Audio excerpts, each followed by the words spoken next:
Camilo, ¿puedes comenzar, por favor? Hola, muy buen día a todos los participantes. Estamos por comenzar el seminario virtual de agregaciones de desove de peces y experiencias de regulación.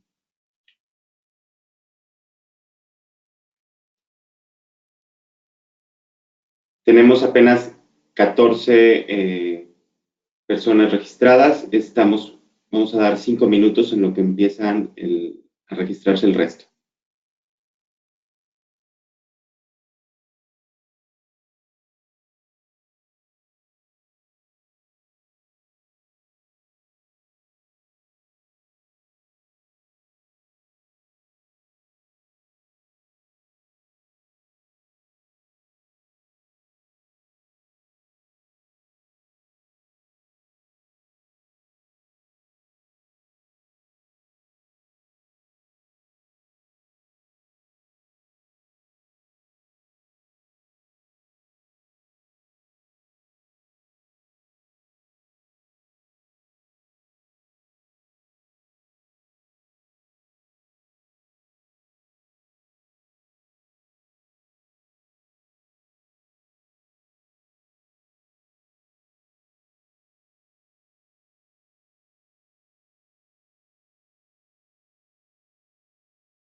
Ahora sí, iniciaremos.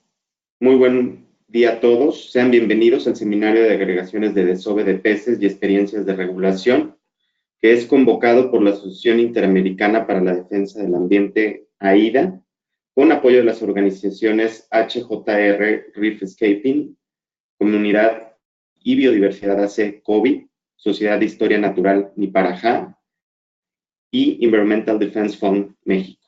El objetivo de este seminario es exponer la importancia de las agregaciones de desove de peces, la necesidad de conservar las agregaciones asociadas a arrecifes y exponer herramientas legales e instrumentos de política de protección y rehabilitación que ayudan a proteger los hábitats críticos para la pesca y la biodiversidad en regiones del Golfo de California y el Caribe mexicano. Antes de pasar al programa, quiero explicarles qué es AIDA. Por favor, la siguiente, Víctor. AIDA es una asociación para la defensa del ambiente. Es una organización regional sin ánimo de lucro que usa el derecho y la ciencia para proteger al ambiente, principalmente en Latinoamérica. Tenemos oficinas en San Francisco, en la Ciudad de México y Bogotá, Colombia, y representaciones en diversas partes de Latinoamérica. Y bien, hoy iniciaremos el programa con el tema Importancia científica y ecosistémica de las agregaciones de desove. Al siguiente, por favor, con la doctora Michelle Scharer-Pumpier de la Universidad de Puerto Rico y representante de HJR Reef Escaping. Michelle Scharer tiene una licenciatura en zoología, una maestría en biología y un doctorado en oceanografía biológica. Es líder del proyecto Global Finprint en Puerto Rico con la Universidad Internacional de Florida, líder del proyecto Monitoreo de Arrecifes de Coral en Puerto Rico por la NOAA y líder del proyecto Evaluación de las Condiciones de Recursos Marinos de la Reserva Marina Tres Palmas. La siguiente, por favor. Posteriormente tenemos el tema de refugios pesqueros con la experiencia de COVID en el Caribe mexicano, como parte del sistema arrecifal mesoamericano a cargo de Araceli Acevedo, asistente de reservas marinas en la ONG Comunidad y Biodiversidad. Araceli es licenciada en Biología y maestra en Ciencias con especialidad en Biología Marina. Tiene experiencia en trabajo de campo en arrecifes coralinos del Caribe mexicano y en su tesis de maestría evalúa aspectos reproductivos del coral, cuerno de alce, Acropora palmata, así como el efecto de la calidad del hábitat en el reclutamiento coralino. En COBI se desempeña como asistente de reservas marinas, dirigiendo los monitoreos de las zonas de refugio pesqueros y sitios de agregaciones reproductivas de peces en Quintana Roo. Siguiente, por favor. Después de Araceli tendremos el tema de refugios pesqueros en la experiencia del Golfo de California con Amy Hobson Weber. Amy es tejana, pero paceña de corazón. Tiene 14 años trabajando como coordinadora del programa de pesca sustentable en Niparajá desde La Paz, Baja California Sur.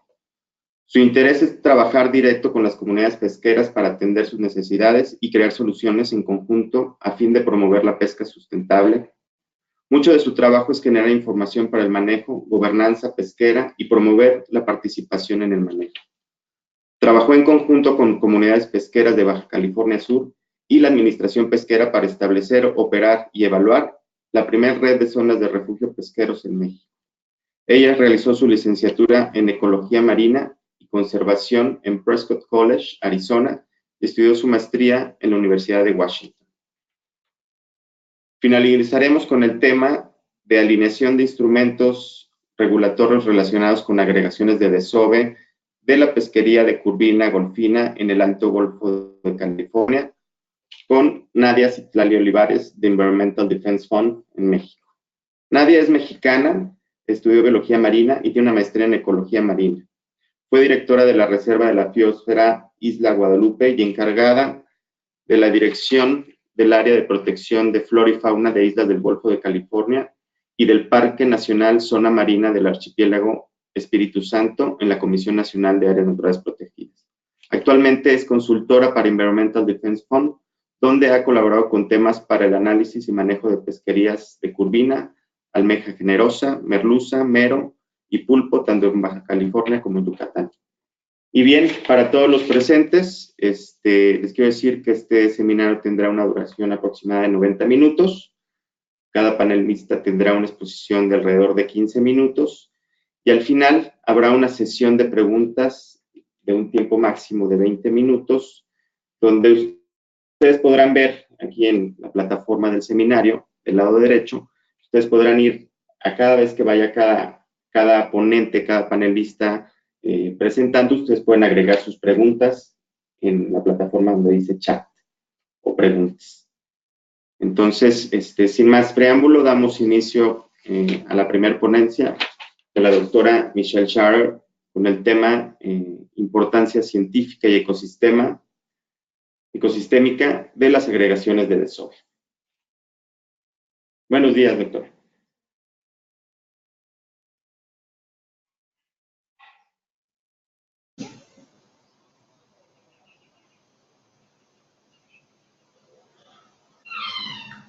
Hola, ¿qué tal, Michelle? Ya te podemos ver en pantalla. Saludos a todos, muchas gracias. Aprecio mucho la invitación para compartir con ustedes un poco de conocimiento que hemos adquirido en la zona del Caribe americano, que es Puerto Rico y las Islas Vírgenes Americanas. Voy a pasar en directo a la presentación.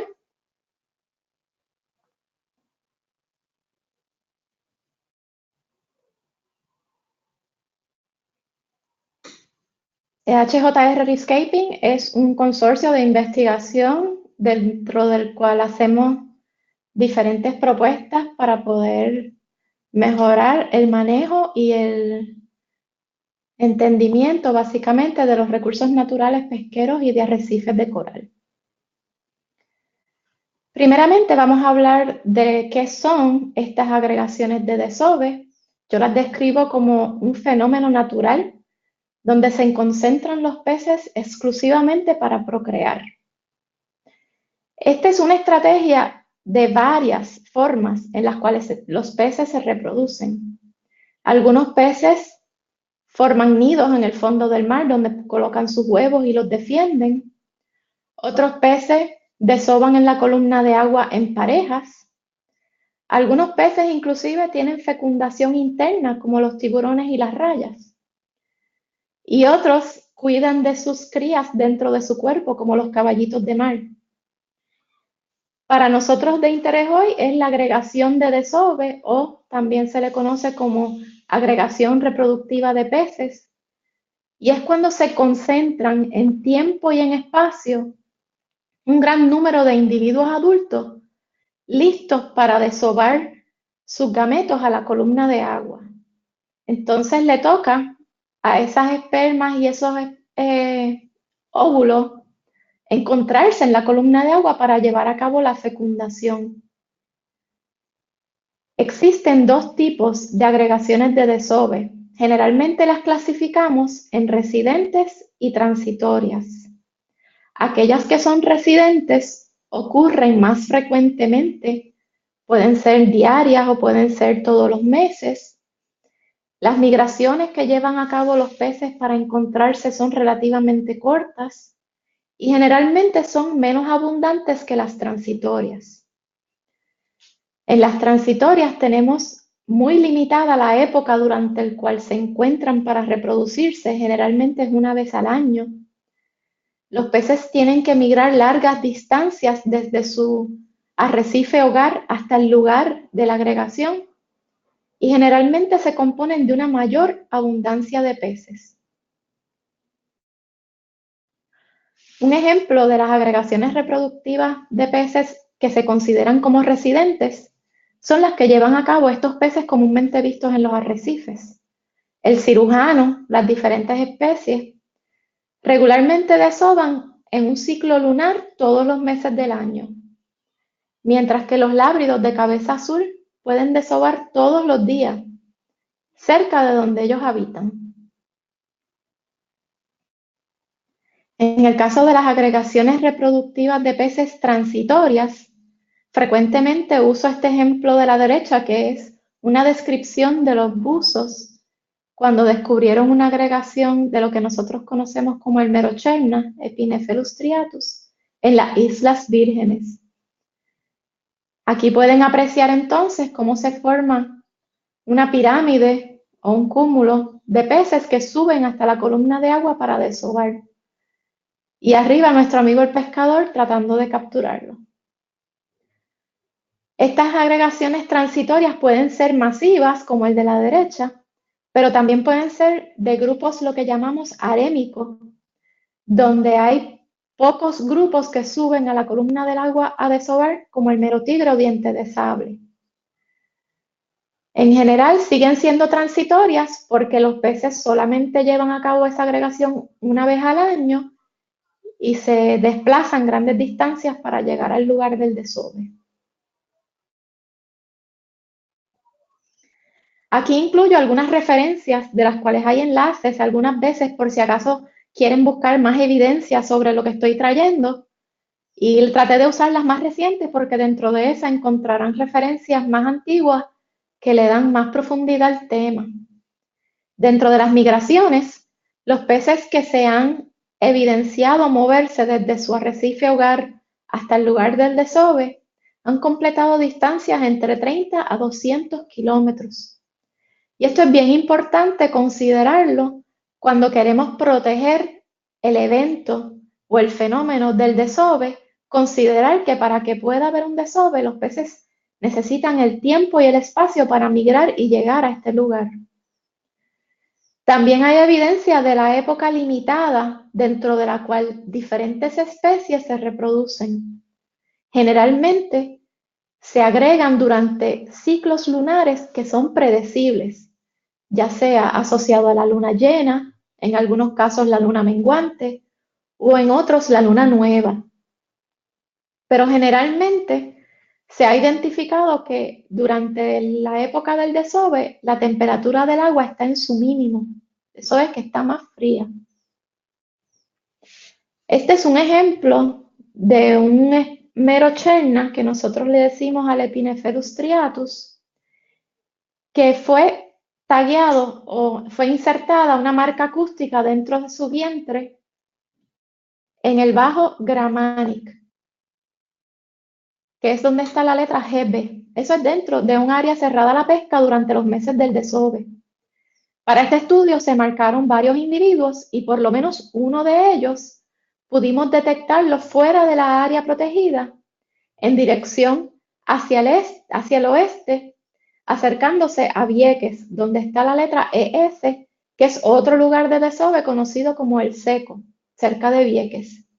Y podemos evidenciar cómo estos peces cruzan fronteras políticas, y esto también se debe tomar en consideración si queremos proteger el total de la agregación y las conexiones entre lugares.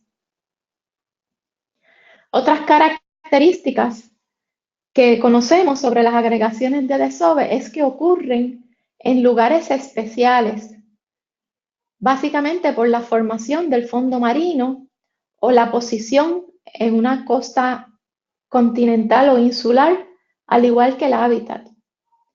Y estas cosas se han estudiado a través de los diferentes lugares de agregación que conocemos dentro de esa referencia que tienen ahí. Además de que son en lugares especiales, ese mismo lugar puede ser usado por múltiples especies a través del tiempo. Esto quiere decir que primero llega una especie, por ejemplo, el merocabrilla, luego los siguientes 2 meses lo usa el merocherna, más adelante lo usa el guajil y en verano lo usan los pargos. Esto aumenta la importancia de ciertos lugares que deben ser considerados mientras más especies lo usan para su desove. Esto es un ejemplo de un lugar de desove llamado Bajo de Sico, al oeste de la plataforma de Puerto Rico. Y como pueden ver en el extremo oeste, aquí hay una punta, una proyección o un pico en la formación rocosa de la montaña submarina, lo que es favorecido por algunas especies para desovar. Y se piensa que estos picos o estos promontorios afectan las corrientes y hasta pueden causar afloramientos de agua, lo cual va a ayudar a concretarse la fecundación en la columna de agua y a transportar este producto de la reproducción y sus larvas efectivamente para que se recluten más adelante. ¿Cuáles son las señales que debemos tener en cuenta para determinar que está ocurriendo una agregación de desove? Generalmente vamos a ver aumentos significativos en la abundancia de una especie de pez, ya sea dentro del agua o en la costa en las capturas de los pescadores. Dentro de las observaciones que podemos hacer de los peces son un abdomen expandido, básicamente porque sus gónadas, ya sean los ovarios o los testículos, están altamente desarrolladas porque están produciendo el material para el desove, que pueden ser huevos o espermatocitos. En casos de peces más grandes pueden ser millones de huevos dentro de esas gónadas desarrolladas. Esto es un ejemplo del producto de la pesca de una agregación de desove de lo que conocemos nosotros como el merocabrilla o Epinephelus guttatus. A la derecha pueden ver cómo se ve el pez con su abdomen bien extendido, y la razón de esto, pues más abajo pueden ver que tiene los ovarios súper desarrollados, listos para desovar. Otras señales que hemos aprendido a identificar para determinar si está ocurriendo una agregación de desove son comportamientos particulares entre los peces. Además de que estén abundantes y con los abdomen distendidos o extendidos, podemos también ver cambios en las fases de coloración que indica que se aproxima el momento del desove. Como algunos de ustedes sabrán, los que bucean, a veces los peces pueden cambiar de color inmediatamente cuando cambian entre un fondo arenoso o un fondo de piedra. Pero en adición a eso, los peces usan estos cambios de color para comunicarse, ya sea para cortejar los machos a las hembras o ya sea para los machos defender contra otros machos, ya sea su territorio o las hembras que han logrado adquirir en su harén. Estas demostraciones de señales acústicas también están acompañadas de estas exhibiciones visuales con sonidos que emiten los peces y hemos logrado identificar a nivel de especie. Un ejemplo de las diferentes fases de coloración que se observan en el desove del Merocherna o Epinephelus striatus ha sido bien documentado en las Islas Caimán. Dentro de los peces que pueden observar que generalmente tienen una forma rayada, aquí podemos ver a la izquierda un ejemplar que tiene el abdomen distendido, presuntamente por huevos o esperma, pero también se puede apreciar que todavía muestra su coloración característica rayada, pero con la barriga blanca. Esto se conoce como la fase de la barriga blanca. Además, hay una fase que se conoce como bicolor, donde se pierde la diferenciación entre las rayas oscuras de la parte dorsal y esta raya que anteriormente era negra se convierte más clara. Cuando la mayoría de los peces exhiben esta fase bicolor, es indicativo de que están listos para desovar dentro de 24 o 48 horas.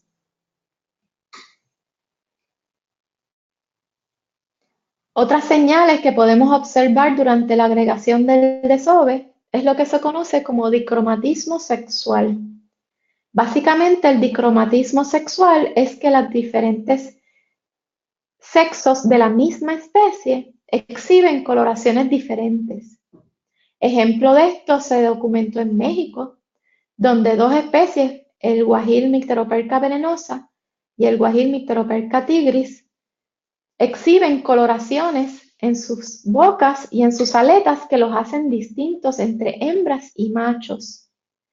Además, los comportamientos están acompañados de cambios en coloración cuando producen sonidos, y esto también ha sido documentado. En este caso, la especie Nycteroperca venenoso, que nosotros conocemos como el guajil, cuando es hembra, como la que está a la derecha, esta que está aquí, exhibe estas coloraciones rojizas y aparenta tener un lápiz labial rojo. Pero la misma especie, en macho, el lápiz labial es amarillo. Mas, sin embargo, ambos mantienen la característica que los identifica como la aleta amarilla, el bordecito. Cuando los machos entonces están cortejando a las hembras, su coloración cambia completamente. La importancia de las agregaciones de desove es que esta es una etapa del ciclo de vida que es esencial para la sobrevivencia de la especie. La concentración de adultos durante estos pocos días los hace sumamente vulnerables a la pesca, ya que ellos no se van del lugar del desove hasta que hayan terminado de reproducirse. Esta concentración también aumenta la cantidad de nutrientes que excretan, que puede ser beneficioso para los corales en el hábitat donde se encuentra la agregación. Otra importancia ecológica que se ha documentado es que se concentra el alimento para los depredadores naturales. Esto puede ser los depredadores que están comiendo los adultos que están agregados para el desove, como el caso de la izquierda, de los tiburones de arrecife, o los depredadores de los huevos, producto del desove, que es el ejemplo del tiburón ballena. En conclusión, las agregaciones reproductivas de peces son esenciales para la reproducción y la sobrevivencia de los peces. Es también importante para el hábitat donde ocurre y es esencial para mantener los lazos en la red trófica. También nos provee a los científicos una oportunidad para estudiar estas poblaciones, porque durante este momento es más fácil contarlos, medirlos y determinar la razón entre sexos, que son críticos para entender cómo están nuestras poblaciones de peces. La recomendación científica que podemos hacer es evitar la pesca durante el tiempo del desove, incluyendo su migración, por la vulnerabilidad que estos peces presentan durante la agregación. Es esencial identificar y proteger los lugares de agregación, ya sea durante la temporada que lo usan o si es usado por múltiples especies durante todo el año. Y también es esencial evaluar cómo están progresando estas agregaciones a través del tiempo, porque es posible que aumenten, pero también es posible que las perdamos. Finalmente, les quiero referir a un librito producido por Kobe, excelente, que resume mucha de esta información que les he presentado hoy. Y quiero agradecer a Caribbean Reef Life por las fotografías usadas en la presentación.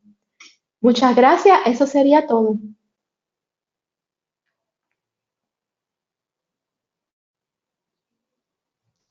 Muchas gracias, doctora Sharer. En breve continuaremos con la presentación de Araceli Acevedo con el tema de refugios pesqueros con la experiencia de Kobe en el Caribe mexicano. Les recordamos que del lado derecho pueden ir agregando las preguntas que determinen para cada panelista.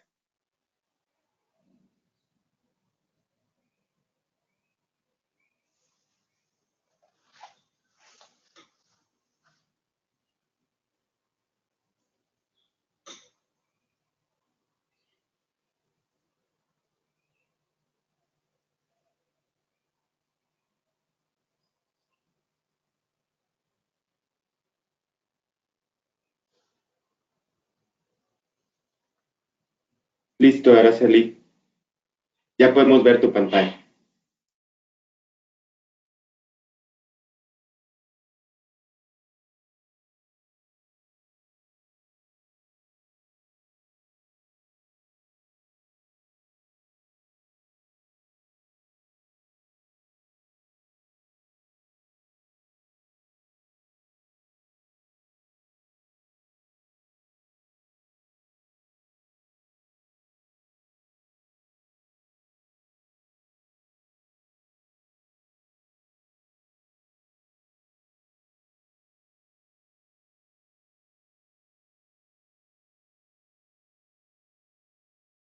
Araceli, ¿nos escuchas? Es que no se está escuchando tu micrófono.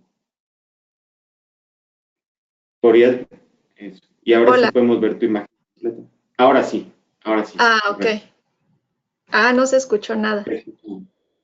No, pero puedes volver a comenzar. Ok, una disculpa. Bueno, buenos días. Mi nombre es Araceli Acevedo. Trabajo en Kobe, Comunidad y Biodiversidad, y les voy a compartir un poco de las experiencias que hemos tenido en el trabajo con las comunidades pesqueras. Yo les voy a presentar acerca de la participación comunitaria en la protección de sitios de agregaciones reproductivas de peces. ¿Cuál es nuestra misión? La misión de Kobe es promover la conservación de la biodiversidad marina y el establecimiento de pesquerías sustentables a través de la participación efectiva. Para ello trabajamos en 4 líneas estratégicas que son el fortalecimiento de líderes y organizaciones pesqueras, pesquerías sustentables, reservas marinas y política pública. Nosotros tenemos muy claro y trabajamos con el concepto de que las áreas marinas protegidas son herramientas de conservación que surgieron a nivel mundial como una solución para mejorar la calidad de las pesquerías y la ecología de los ecosistemas marinos en general. Su objetivo es incrementar la abundancia y diversidad de organismos marinos dentro de sus límites. Sin embargo, sabemos que las especies tienen rangos de distribución distintos y que aún en una misma especie, tanto adultos como jóvenes, llegan a ocupar un hábitat distinto y su desplazamiento es muy diferente. Es por ello que los beneficios de las áreas marinas protegidas se extienden más allá de sus límites. Y estos beneficios son múltiples, entre los que se encuentran la protección de especies, la adaptación al cambio climático, beneficios para el turismo y el manejo de los recursos pesqueros. En México contamos con un tipo de área marina protegida denominada zona de refugio pesquero, que se instituyó en el 2007 en la Ley General de Pesca y Acuacultura Sustentable. Una zona de refugio pesquero es un área delimitada con la finalidad de conservar y contribuir al desarrollo de los recursos pesqueros con motivo de su reproducción, crecimiento o reclutamiento. Es importante mencionar que las zonas de refugio pesquero no son lo mismo que las zonas de refugio, puesto que las zonas de refugio están decretadas dentro de la Ley General de Vida Silvestre y protegen principalmente a especies en peligro de extinción, mientras que las zonas de refugio pesquero tienen como objetivo conservar los recursos pesqueros y evitar la sobreexplotación. Además, estas están reguladas por las instituciones CONAPESCA e INAPESCA, aquí en México. En México contamos con 45 zonas de refugio pesquero en el país y han estado involucradas en el establecimiento y monitoreo de estas zonas 324 cooperativas pesqueras. En particular, yo les voy a hablar del estado de Quintana Roo. En Quintana Roo hay 17 zonas de refugio pesquero y algunas de ellas protegen agregaciones reproductivas de peces, gracias al trabajo que en conjunto ha realizado el gobierno, las organizaciones de la sociedad civil, cooperativas pesqueras e instituciones académicas e investigadores. Ahora, ¿cuál es el modelo de trabajo de COBI en la búsqueda de las agregaciones reproductivas de peces? Lo que buscamos es incorporar el conocimiento tradicional de los pescadores. Desde 1955, en el estado de Quintana Roo, algunos investigadores han trabajado en conjunto con las comunidades pesqueras para identificar los sitios de agregaciones reproductivas de peces. Se han hecho encuestas, se ha trabajado muy de la mano con ellos para identificar estos sitios donde ellos han avistado las agregaciones, donde algunos han llegado a pescar y también donde se han reportado desde ya hace tiempo. En el mapa de la izquierda les muestro la costa del estado de Quintana Roo y todos esos puntos verdes son los sitios donde se ha reportado que potencialmente podría haber agregaciones reproductivas de peces. La pieza clave del modelo de trabajo de COBI es la participación comunitaria. ¿Por qué? Porque ¿quién conoce mejor los recursos que los mismos habitantes de la comunidad? Ellos se vuelven partícipes de la conservación de sus propios recursos, además de que es una oportunidad para ellos de empleo temporal, porque las actividades se realizan durante el periodo de veda, que es cuando ellos dejan de pescar. Entonces, todas estas actividades de monitoreo les favorecen en este aspecto. También su participación les lleva a un mejor entendimiento de los efectos que tienen sus actividades de aprovechamiento. Este es el mapa que anteriormente les mostraba, en donde están identificados cada uno de los sitios donde posiblemente hay agregaciones reproductivas de peces en Quintana Roo, con base en los estudios previos que ya les mencionaba.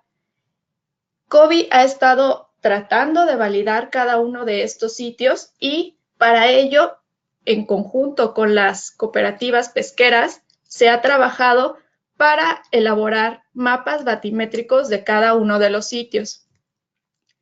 Con varias horas de trabajo se hace un mapeo del fondo marino para identificar las características que tiene cada uno de esos sitios. Como ya les comentaba la doctora Michelle Chatter, las agregaciones de peces se dan en lugares con ciertas características y en el caso de Quintana Roo se ha identificado que muchos de ellos prefieren zonas de cantil, por ejemplo. Entonces, estos datos que los mapas batimétricos arrojan nos generan más información para caracterizar los sitios.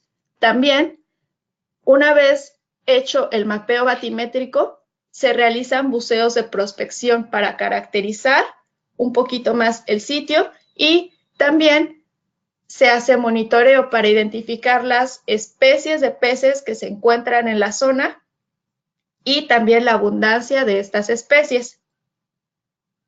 Los pescadores están perfectamente capacitados en técnicas de buceo, monitoreo e identificación de especies. Cada cooperativa tiene su grupo de monitoreo y gracias a todo este trabajo que hemos hecho también con el apoyo de CONAMP, la Comisión Nacional de Áreas Protegidas aquí en México, se ha logrado validar alguno de estos sitios que son los puntos en rojo que se observan en el mapa y se ha logrado protegerlos. Algunos de estos sitios han sido validados, pero no están protegidos, que son los puntos en naranja. Otro sitio más fue validado, pero lamentablemente ya está extinto en la zona de Majagual. Hace mucho tiempo se reportó una agregación bastante grande en esta zona, pero lamentablemente la pesca ha terminado con ella. Algunos otros sitios, que son los puntos verdes, no han sido validados. Se ha hecho buceo de exploración en esa zona, pero lamentablemente no se ha encontrado a la agregación.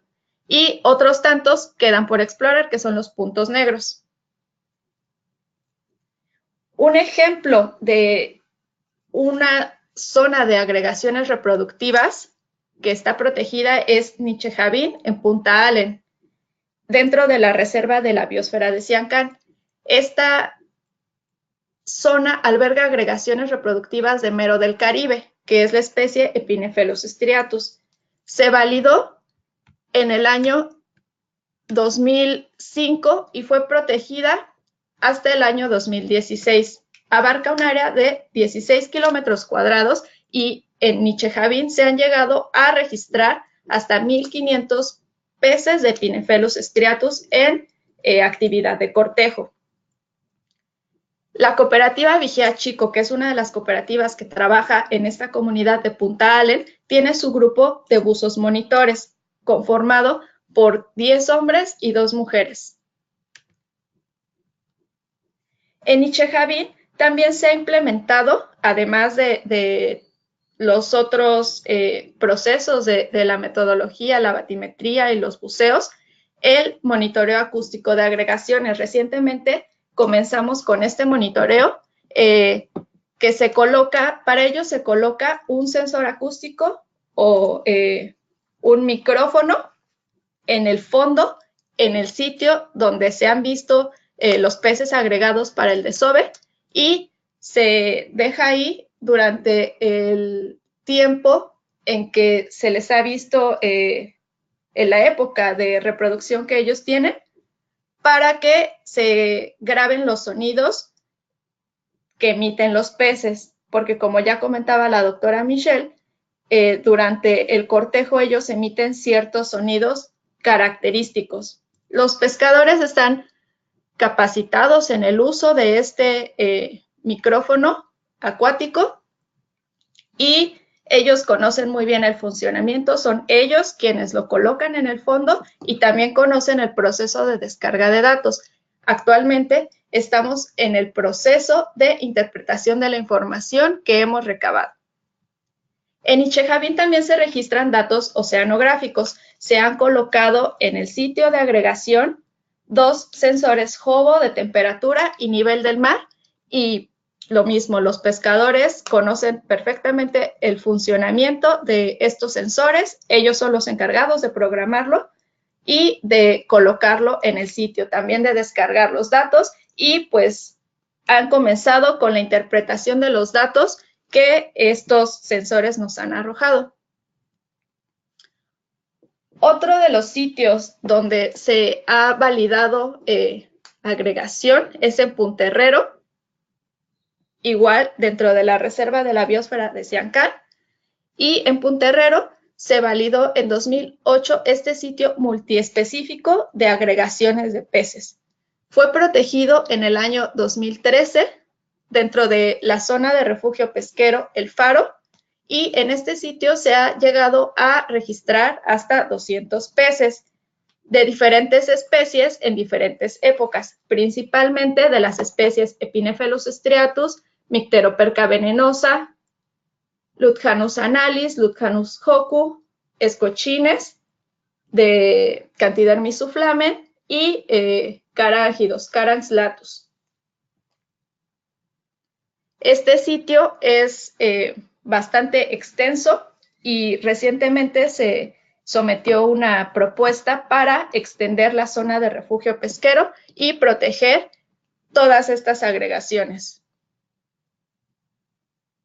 Este sitio se monitorea desde 2013, que fue el año en que se decretó la zona de refugio pesquero, y actualmente se ha empezado el trabajo para el monitoreo acústico de estas agregaciones.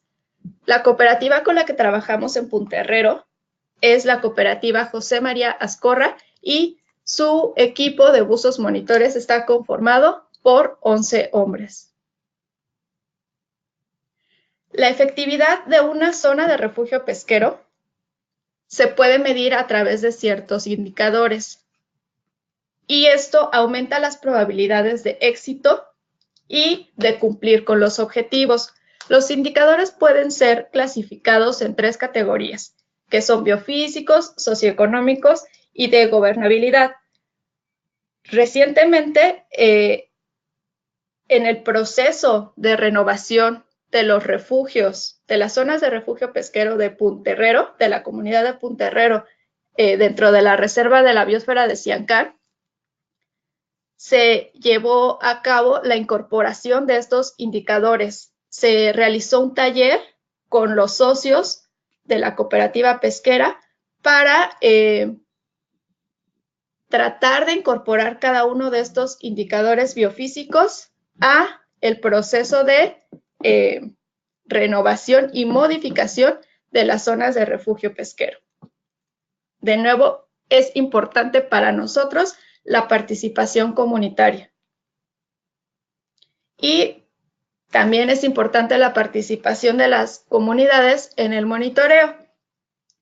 El monitoreo es la colecta sistémica de los datos y es sumamente importante porque estos datos nos ayudan a promover mejores normas de manejo, también nos ayudan a pensar en nuevas futuras acciones de manejo y a identificar los obstáculos para cumplir las metas de trabajo, así como identificar si realmente se están tomando en cuenta los intereses de las cooperativas pesqueras y con ello podemos también resaltar el progreso en el manejo de una zona de refugio pesquero.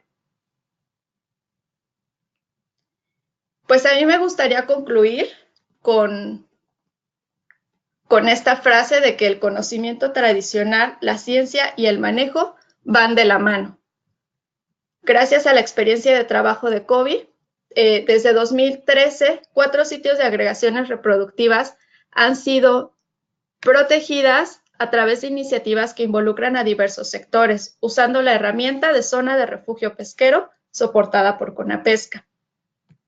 Nosotros creemos que incorporar la participación de las comunidades y cooperativas pesqueras en la investigación puede traer múltiples beneficios a largo plazo, y con ello es con lo que trabajamos. Pues muchas gracias por su atención.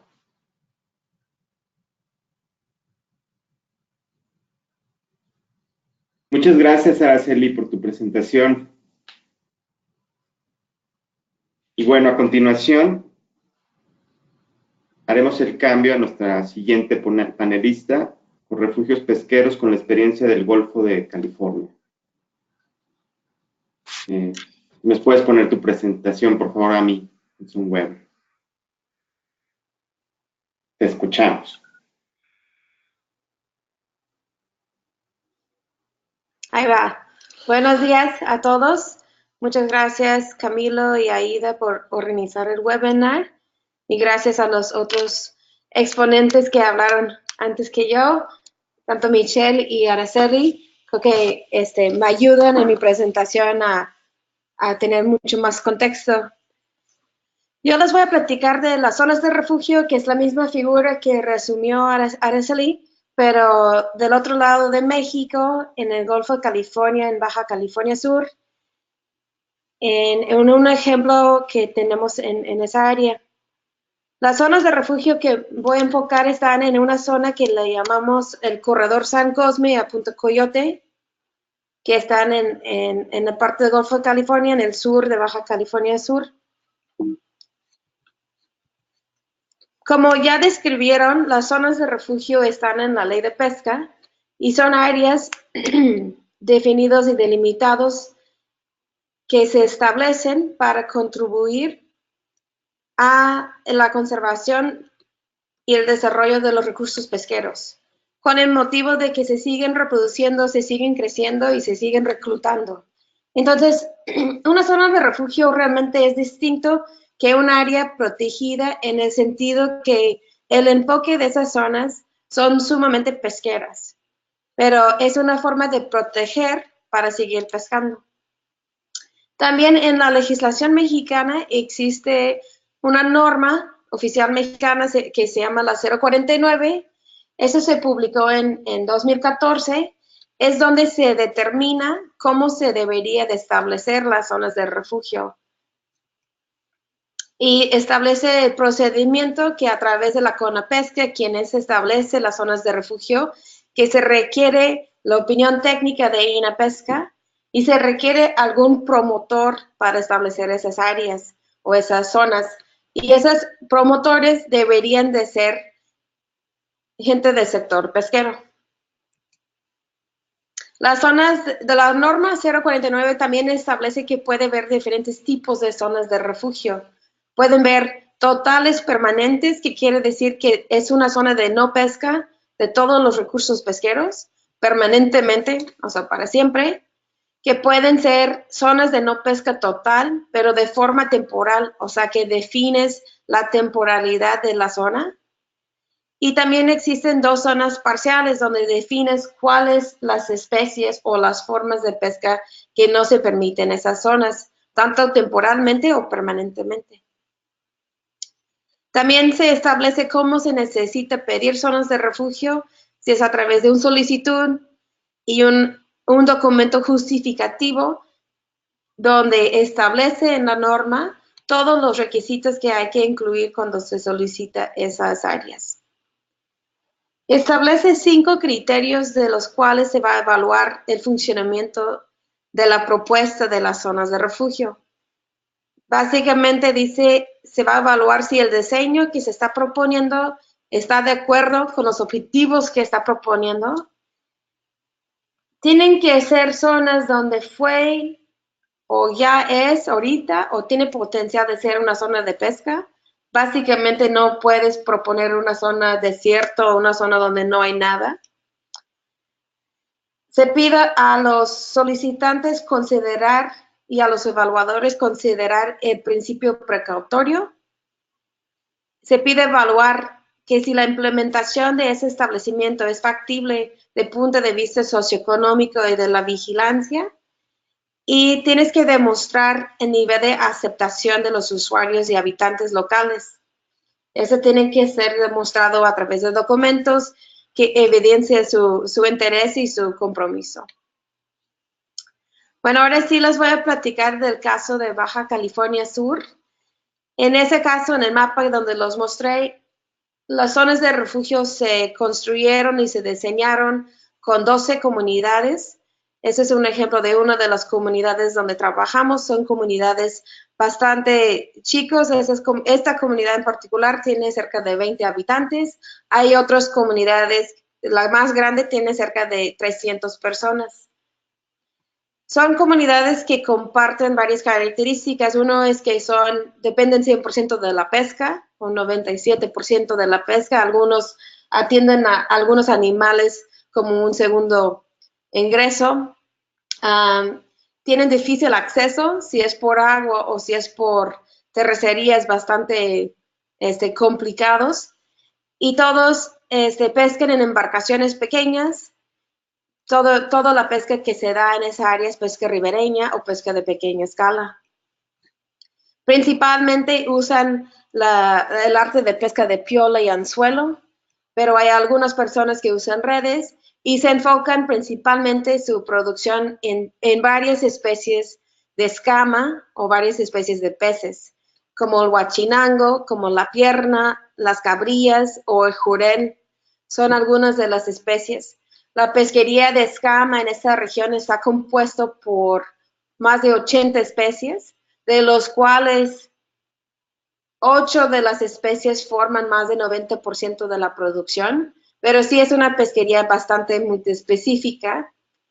Y algunas de esas especies forman agregaciones, otros tienen otras estrategias de reproducción.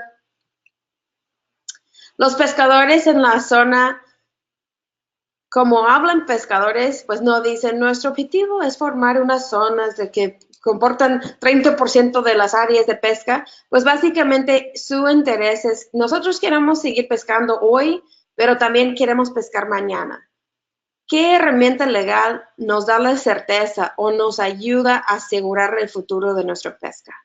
Y una de las herramientas que ellos apostaron era cerrar pequeñas zonas y ver si eligieron zonas correctas según la biología y ecología de los peces para fomentar tanto la reproducción y la producción de la pesca.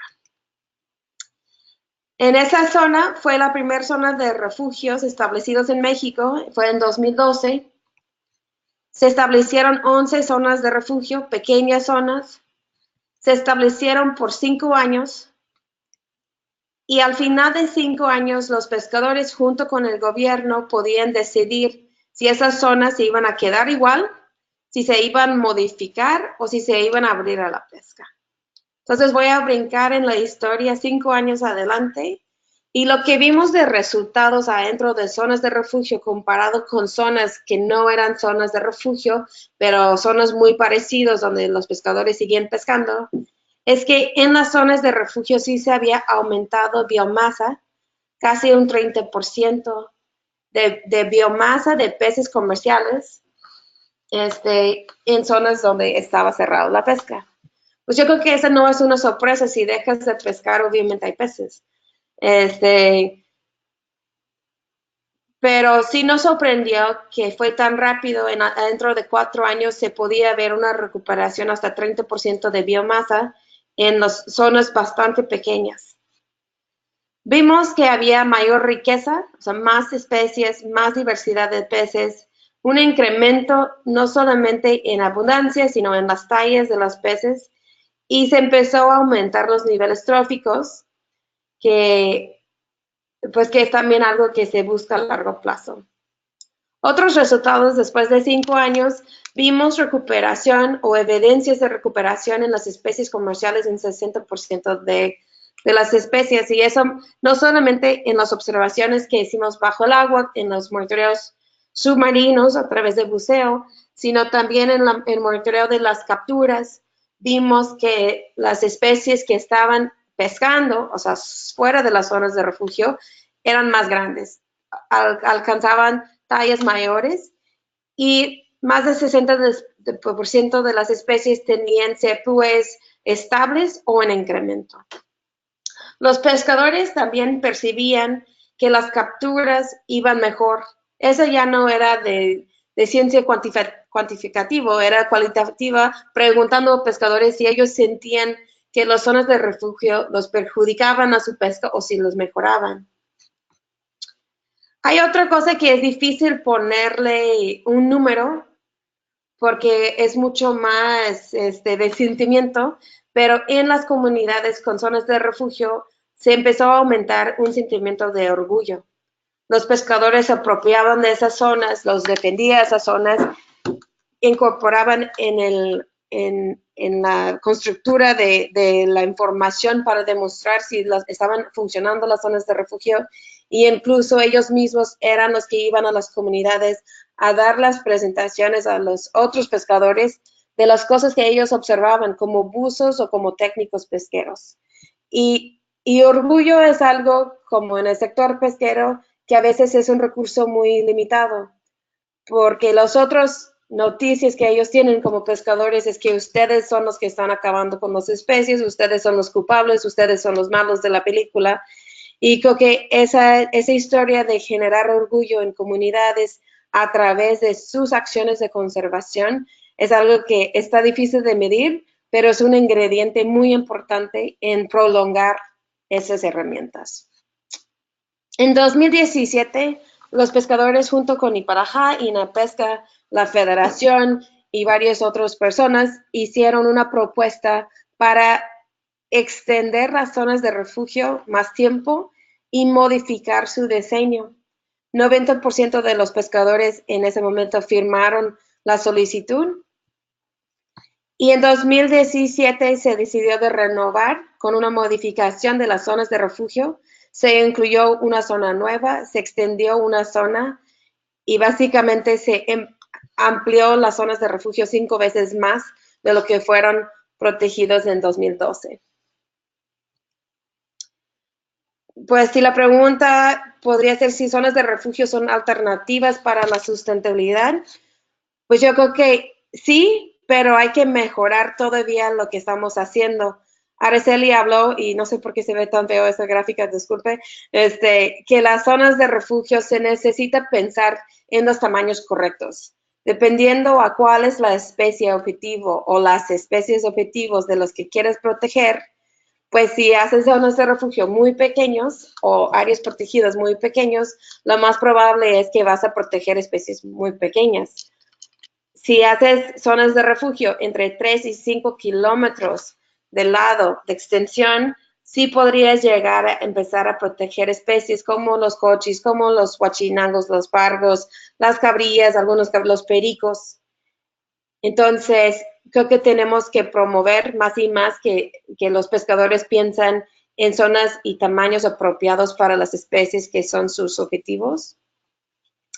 Un reto constante en las zonas de refugio y creo que en todas las áreas protegidas es tener una vigilancia efectiva. En esa zona los pescadores mismos pusieron una panga con motor y gente dedicado a vigilancia. Nosotros los completamos con cámaras estacionarios en las zonas de refugio que trabajan 24 horas. La tecnología en combinación con zonas muy remotos es un reto. No es algo perfeccionado. Hemos aprendido mucho, pero de todas maneras sigue siendo un reto mantener vigilancia continua y constante en las zonas de refugio. Y ahorita en México, uno de los retos, siento yo, para mantener zonas de refugio es tener un compromiso multianual. Y con eso me refiero a que muchos de los compromisos de financiamiento son año por año, si es por gobiernos o por otros tipos de financiamiento. Y las zonas de refugio están establecidos ahorita por tiempos de 5 años a la vez. Estaría bien que el financiamiento tanto federal o estatal como los financiamientos de fundaciones podría extenderse a la vida de las zonas de refugio para tener la certidumbre de que por lo menos operaciones básicas de zonas de refugio están cubiertos por la vida de las zonas de refugio.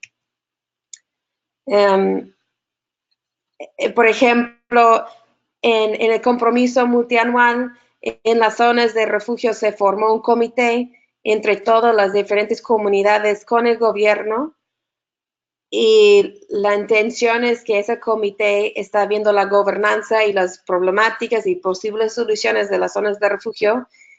No está claro constante quién es, bueno, sí está claro quién lo convoca.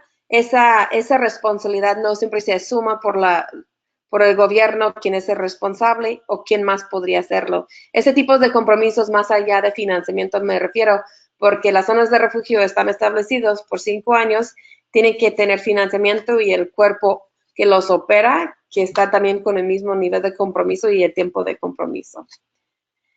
Para hacerlos funcionar es un trabajo entre muchas personas, no es solamente de pescadores y definitivamente no es solo de ONGs o de organizaciones de conservación. Se necesita del gobierno, se necesita de académicos, de pescadores muy convencidos para hacer que las zonas realmente lleguen a su potencial de funcionamiento. Muchas gracias a todos que están en el aire y gracias a los otros compañeros de presentaciones. Aquí les pongo algunos otros documentos, videos y cosas si quieren conocer más la historia. Y aquí están mis datos si quisieran contactarme con preguntas, lo que necesitan. Muchas gracias, Ami, por tu presentación. Muy entretenida y muchas gracias por los vínculos. Recordemos que todas las presentaciones van a estar en la plataforma de AIDA y a todos los que participan en este webinar se les hará llegar mediante un correo, ahí vendrá el vínculo. Y recuerden también que todas las preguntas que quieran hacernos lo pueden hacer del lado derecho. Hay una plataforma donde dice preguntas o dice chat y ahí pueden ir descargando las preguntas y al final de las presentaciones de cada panelista las vamos a hacer. Y bien, damos a continuación, presentamos a Nadia Citlali Olivares con la experiencia en el Alto Golfo de California con alineación de instrumentos regulatorios relacionados a agregaciones de desove de pesquería de curvina. Listo, ya podemos ver tu presentación.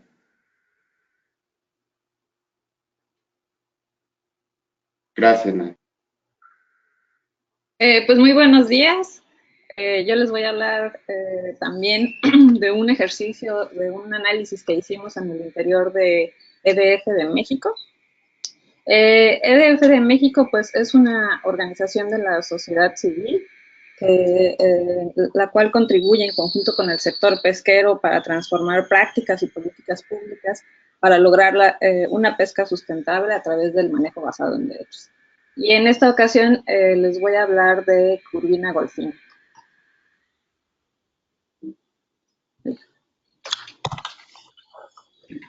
Bueno, pues les presento a la curvina. Es un pez óseo de la familia Cianidae.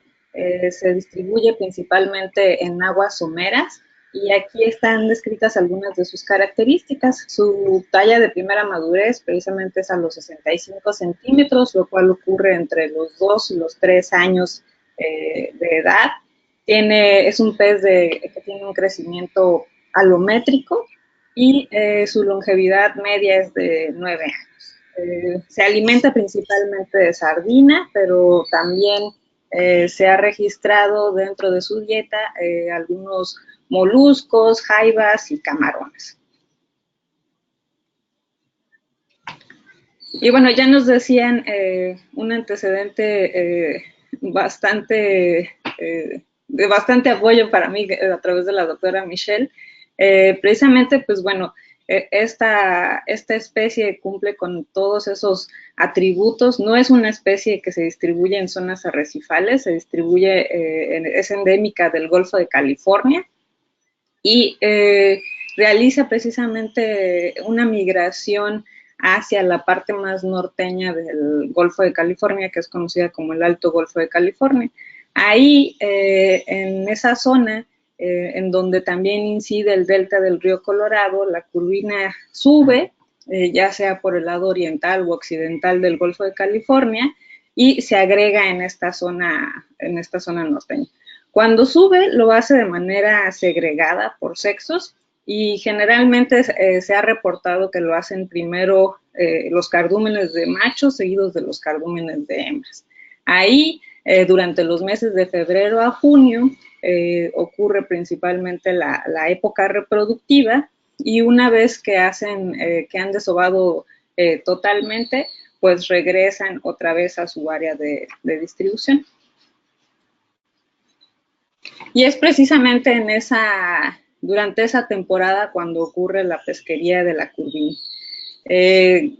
Como antecedente, pues les platico que en esta zona del Alto Golfo, quizá muchos ya la conozcan, para quienes no, pues está definida un área natural protegida, que es la Reserva de la Biosfera Alto Golfo de California y Delta del río Colorado.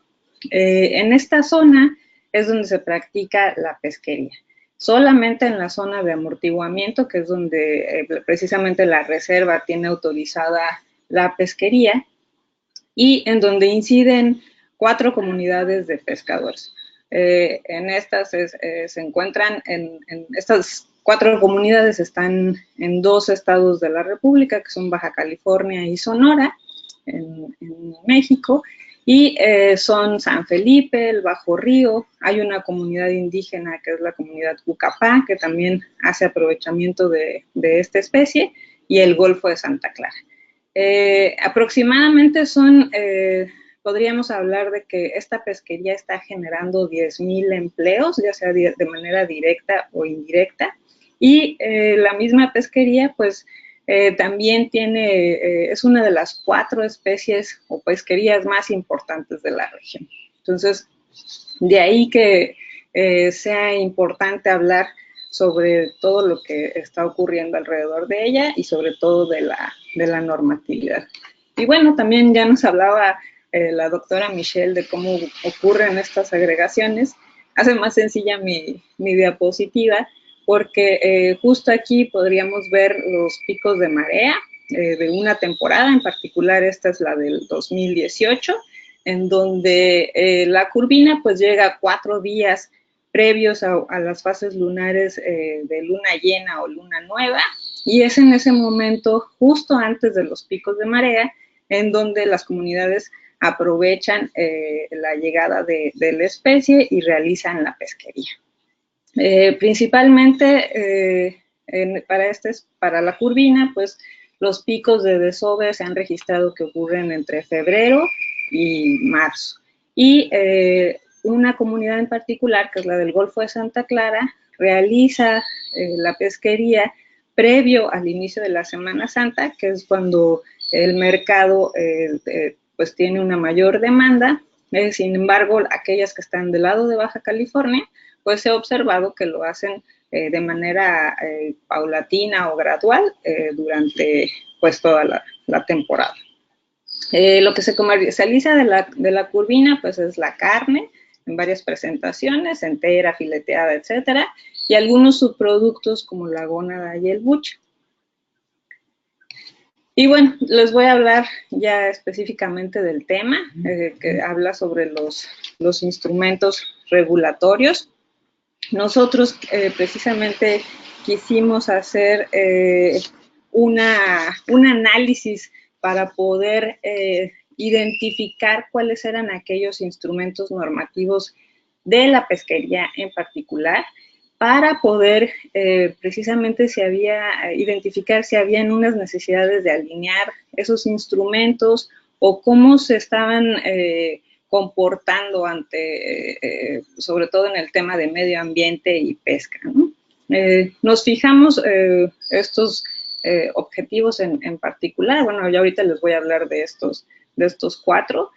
Quisimos ver al mismo tiempo también cuáles eran las atribuciones de todas las dependencias que se involucraban de manera directa o indirecta dentro de esta zona, cuáles son las rutas críticas cuáles eran estas rutas críticas de los trámites que involucraban a la pesquería, al mismo tiempo pues identificar cuál era el marco normativo y de ahí pues dar a conocer o proponer aquellas premisas que fortalezcan el manejo y el desarrollo en este caso de las pesquerías, ¿no? Todo esto lo hicimos bajo un proyecto que se realizó en 2014 y 2015 en colaboración con la Agencia Alemana de Cooperación, y la CONAM. Y bueno, dentro de lo que hicimos primero, pues era precisamente ver cuáles eran aquellas dependencias que intervenían directamente en la pesquería. Y directamente, pues era respondernos qué necesita un usuario para poder tener acceso a la pesquería, ¿no? Y una, pues era a lo mejor una respuesta muy obvia, ser integrante de una de las 4 comunidades, que esa es una de las premisas, precisamente es robustecer la parte de los derechos de los pescadores y de los usuarios, y para que cada uno de ellos tenga acceso a la pesquería, pues tiene que presentarse de manera directa con estas dependencias, que son Hacienda, la Capitanía de Puerto, la CONAPESCA y la Semarnat. Y en este mapa les quiero poner cómo es precisamente en esa zona en donde se realiza la pesquería, pues es una zona muy compleja, muy dinámica, porque tiene pues las atenuantes que es también la zona en donde se encuentra la vaquita marina y la totoaba, ¿no? Que ya todo el mundo pues ha escuchado de estas dos especies. Muy dinámica, me refiero que está el polígono de la reserva, el cual pueden ver con la línea verde y amarilla, y los otros polígonos, el rojo, el azul y el amarillo clarito, son aquellos que han sido en los últimos 4 años, han sido colocados como una estrategia de manejo para la protección de la vaquita. Entonces, en este tipo de ambiente dinámico es donde se realiza la pesquería de curvina. Y bueno, de ahí la complejidad. Cuando hicimos este análisis, identificamos que al menos había 139 documentos normativos que regulaban o incidían de alguna manera sobre la pesquería.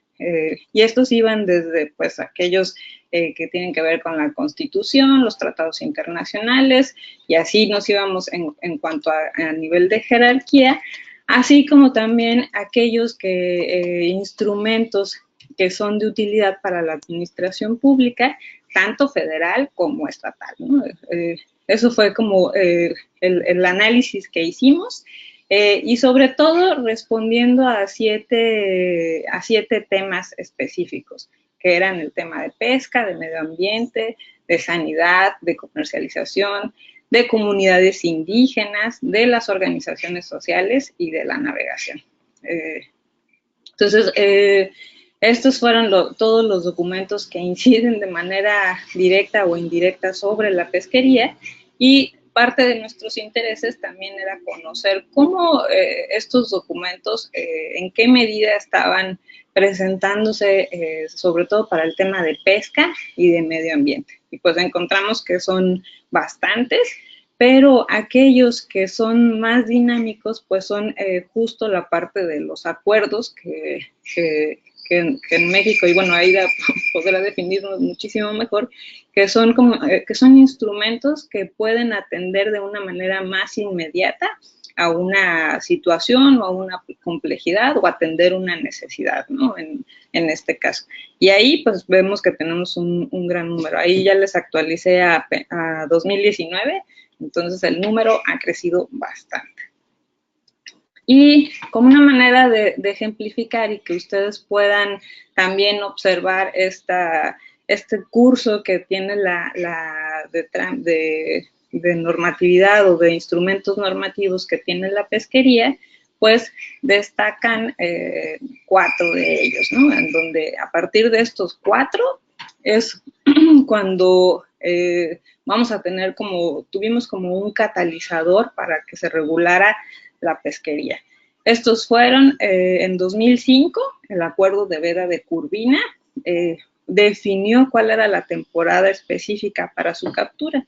Esta se puede realizar solamente de septiembre a abril, y se protegieron los meses de mayo y junio, en donde también ocurre el desove, ¿no? Dado que era una pesquería, una población que está sujeta a una pesquería, pues se reguló esa temporada de aprovechamiento. Posteriormente se publicó una norma oficial mexicana, que es la 063, en donde se establecieron las reglas para cómo se tenía que desarrollar la pesquería de curvina, ya sea dentro de sus horarios, quiénes iban a poder ser aquellos que podían tener acceso a la pesquería, en dónde se iba a realizar, qué tipo de arte de pesca se iba a utilizar, etcétera. Es como se reguló cómo y dónde podía ocurrir la pesquería.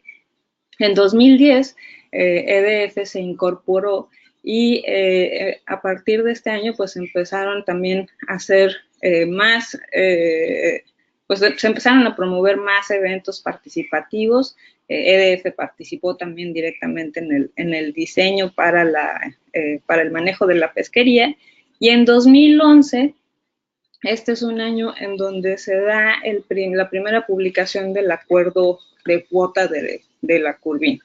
Este año pues ya desarrolló toda la, digamos que trajo un efecto en cascada, porque después de eso se publicaron el plan de manejo y una ficha específica en la actualización de la Carta Nacional Pesquera.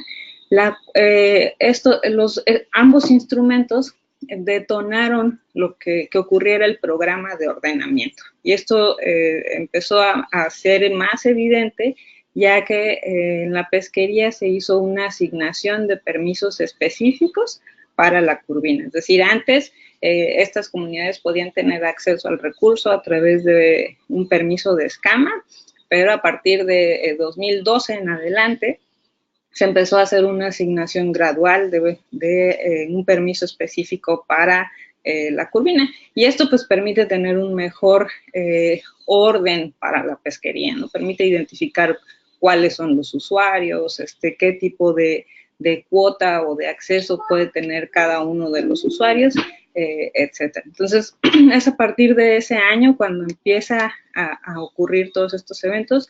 Al mismo tiempo se empieza a integrar el monitoreo administrativo comunitario en cada uno de los estados, y de ahí pues hasta la fecha ha ocurrido que cada año se ha publicado un acuerdo de cuota en donde se define cuál es la cuota a la que tienen acceso estos usuarios, ¿no?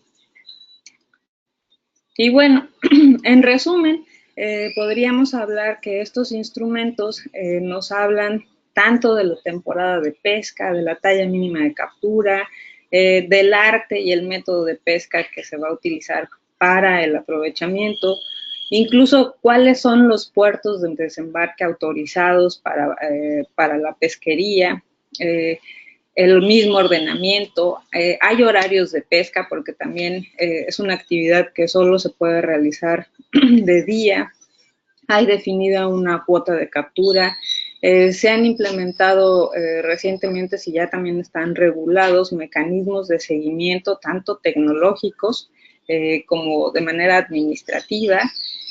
También se han implementado otro tipo de procesos participativos como la formación de un grupo técnico que incorpora a un grupo de investigadores para poder tener esa retroalimentación hacia el Instituto Nacional de la Pesca y la misma CONAPESCA. Hay otro órgano de participación de gobernanza, que es el Comité Consultivo de Manejo de la Pesquería de Curvina, en donde también es un grupo multiactor, en donde participan tanto productores como gobiernos de los estados, como las dependencias involucradas en toda la zona. Y lo que ya les platicaba con el monitoreo administrativo comunitario. Y bueno, ya para terminar, pues parte de estas premisas que nosotros identificamos en el análisis es que en general la mayoría de los instrumentos normativos relacionados con la pesquería pues están alineados a los objetivos de manejo. Obviamente sí identificamos algunos en donde podría haber mejoras, e incluso en el transcurso de estos años hemos tenido la oportunidad de plantearlos y hacerlos a través de la simple aportación de los portales específicos para ello, o bien de una comunicación directa con las autoridades. Y parte de las recomendaciones precisamente es que se debe, ante toda esta normatividad y ante todos estos instrumentos, es clave facilitar el seguimiento de la legislación a los usuarios, ¿no? Hay que encaminarlos. Los usuarios de esta región pues ya realmente tienen muchísima experiencia en todo este tipo de instrumentos, pero aún así es un factor clave para mantener la observancia y de la normatividad. Las autoridades también, nosotros identificamos que, bueno, que debe de haber una planeación conjunta, ¿no? En el pasado sí se observaba que había algunos instrumentos que incluso se traslapaban, pero esto ya no ocurre igual, ¿no? Y bueno, también es esencial, como ya también nos comentaba la doctora Michelle, tener identificados precisamente un manejo ecosistémico, ¿no? Para que precisamente el manejo de este tipo de recursos que ocurren en una agregación, pues también incluya las áreas de influencia, ¿no? Dado que es una distribución muy amplia, o en este caso, aunque esté más acotada, pues sí es necesario incluir otros mecanismos que permitan que con esto se pueda proteger y manejar de manera adecuada el recurso. Y pues por mi parte es todo. Muchísimas gracias. Igualmente, gracias a todos los presentadores y pues muchísimas gracias por la invitación a Aida. Muchas gracias, Nadia. Excelente presentación. Y bien, tenemos varias preguntas del público que tenemos y vamos a dar inicio a estas. La primera pregunta sería para Araceli de COBI. Pregunta Jorge Ramírez, ¿cómo es el modelo de financiamiento para el pago a pescadores o quién aporta los fondos y si es sostenible a largo plazo? Hola, Jorge. Pues nosotros sometemos proyectos con algunas instituciones u organizaciones que fungen como donadores.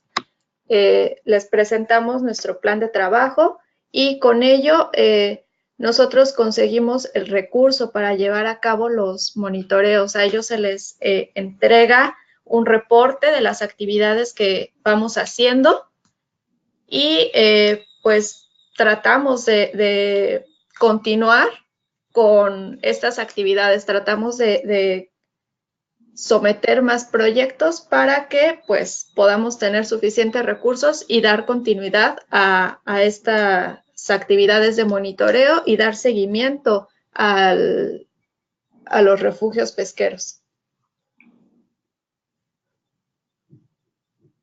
Muchas gracias. Para mi pregunta, María José, ¿cómo ha sido la relación con el gobierno? En particular, el apoyo a las direcciones de pesca. ¿Cómo ha sido todo este proceso de creación de refugios pesqueros y su mantenimiento? Sí, buenos días. Muchas gracias, María José. Pues fíjate que en nuestra zona hemos tenido una colaboración muy positiva con la pesca. Ellos están, yo creo que muy comprometidos con la herramienta de zonas de refugio. No tienen toda la gente con expertise en formar, en alimentar, en tener la información de zonas de refugio, pero están convencidos que es una herramienta de manejo pesquero que necesita ser fortalecido y han estado muy abiertos a la colaboración, en nuestro caso con organizaciones de la sociedad civil como COBI, como Niparajá. Creo que EDF trabaja muy bien con la pesca en otros temas de establecimiento de cuota y cosas. Hemos encontrado con INAPESCA, que en México es la organización, bueno, es el Instituto Nacional de la Pesca y Acuicultura, que están a cargo de hacer los proyectos biológicos y emitir las opiniones. Obviamente el instituto no está preparado, pues no tenían gente dedicado a la información de zonas de refugio. Y como buen científico, yo creo que se siente un poco amenazados o un poco dudosos cuando llegue un nuevo instrumento y no tienen la información suficiente para sustentar su formación, su creación, su evaluación. En ese aspecto, lo que pudimos hacer es formar una relación y fortalecer a INAPESCA. Entonces, ahora tenemos una relación de hecho, ayer estuve en una reunión con INAPESCA justo para establecer el plan de trabajo de esa temporada, de qué van a hacer ellos, qué vamos a hacer nosotros, y qué van a hacer los pescadores para construir toda la información juntos y hacer las evaluaciones anuales de zonas de refugio. Pero no empezó así, sí tomó un par de años para llegarnos a estar en esa colaboración que ahora sí tenemos. Pero ahorita yo creo que la colaboración es muy positiva. La dificultad es también que pues no está la cobertura de CONAPESCA, quien tendría que vigilar esas zonas, no da hasta esa zona. Entonces, siempre está mucha crítica de pescadores que CONAPESCA no los cuide. Pero creo que en la vigilancia todos nosotros tenemos que transformarnos a pensar que la vigilancia es una actividad compartida y de comanejo. No sé si te contesto, María José, pero gracias. Gracias, Ami. Pregunta también para ti de parte de Eduardo Bonet. Dice, ¿existen estudios para comparar la densidad de ciertas poblaciones de interés dentro y fuera de las zonas protegidas que puedan mostrar los resultados obtenidos a partir de la aplicación de las zonas de refugio? O sea, si dentro y fuera están haciendo mediciones para comparar la densidad. Gracias, Eduardo. Sí, claro. Sí, lo que nosotros hacemos, tenemos diferentes estudios para comparar la efectividad de zonas de refugio. Y tenemos, como mencionaba Araceli, diferentes indicadores, si son socioeconómicos o biofísicos, así. En cuestiones de densidad, biomasa, tallas, ese tipo de indicadores biofísicos, estamos enfocando en los peces comerciales porque ese es el interés de establecer zonas de refugio. Tenemos información de todas las especies, tanto invertebrados como peces, pero los análisis los enfocamos en peces comerciales. Hacemos tres tipos de zonas en nuestro monitoreo. Uno son sumamente las zonas de refugio. Después elegimos, junto con los pescadores, zonas que se llaman las zonas de control o las réplicas, que son zonas parecidas a las zonas de refugio, se parecen en cercanía, en profundidad, en tipo de hábitat. Y esos son sus sitios de comparación, por decir, porque estos sitios sí están abiertos a la pesca. Y después tenemos zonas de interés pesqueros, porque hay sitios que los pescadores como que coqueteaban de querer cerrar, pero todavía no se convencían y querían ver si esas zonas realmente eran tantos mejores o si se necesitaba proteger como en un futuro. Entonces, esos sitios se llaman zonas de interés pesqueros. Estas también están diseñados con los pescadores como zonas importantes para la pesca y queremos ver cómo las zonas de refugio se comparan con estas zonas en su conjunto, ¿no? Entonces, cuando hablamos de que hay 30% más de biomasa o diversidad o abundancia, están comparando las zonas de refugio justo con sus zonas de control. Tenemos otros indicadores para ver tallas en las capturas. Las capturas lo tenemos por zonas de pesca, pero obviamente ninguna zona de pesca está dentro de las zonas de refugio.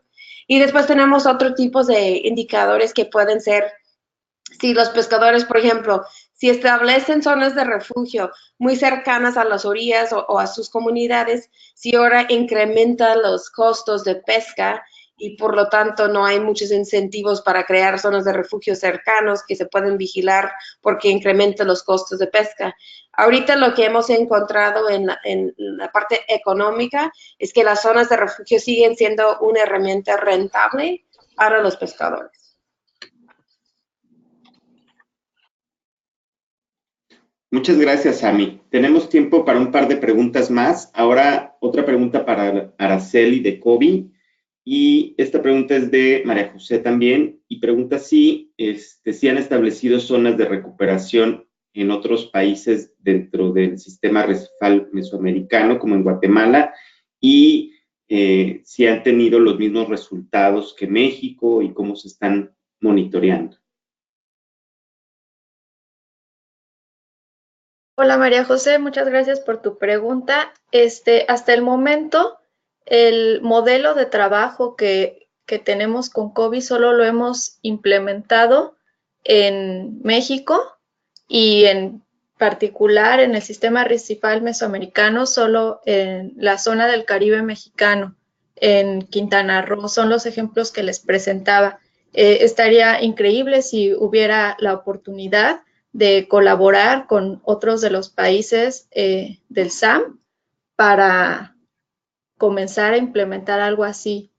Sería algo muy interesante que podría hacerse. Muchas gracias, Araceli. Y bien, tenemos una pregunta también para Nadia, y es de Eduardo Bonet. ¿Qué información se usa para determinar las cuotas de Curvina? Bueno, pues lo que se usa de información es la que ejecuta el INAPESCA. El INAPESCA realiza monitoreos biológicos cada temporada y puede o no incorporar aquellos que provengan precisamente del grupo técnico, ¿no? Que también realizan de manera independiente monitoreos biológicos. Y esto pues lo incorpora precisamente a un modelo, que es un modelo de biomasa, y el cual pues digamos que es el que se toma en cuenta para poder dar a conocer la cuota de cada año, ¿no? Esto, pues, sería la respuesta. Muchas gracias, Nadia. Y bien, a nombre de la Asociación Interamericana para la Defensa del Ambiente, queremos agradecer a nuestros panelistas. Muchas gracias por todas sus presentaciones. Asimismo, a todas las personas que han atendido este webinar. Muchas gracias y los esperamos en el próximo seminario que les estaremos invitando. Y sepan que van a estar disponibles todas las presentaciones que han estado aquí en la plataforma de AIDA, en su sitio web, y se las estaremos enviando a sus correos electrónicos. Muchas gracias, panelistas. Muchas gracias, doctora Sharer, Araceli, Ami y Nadia. Muy bien, hasta pronto.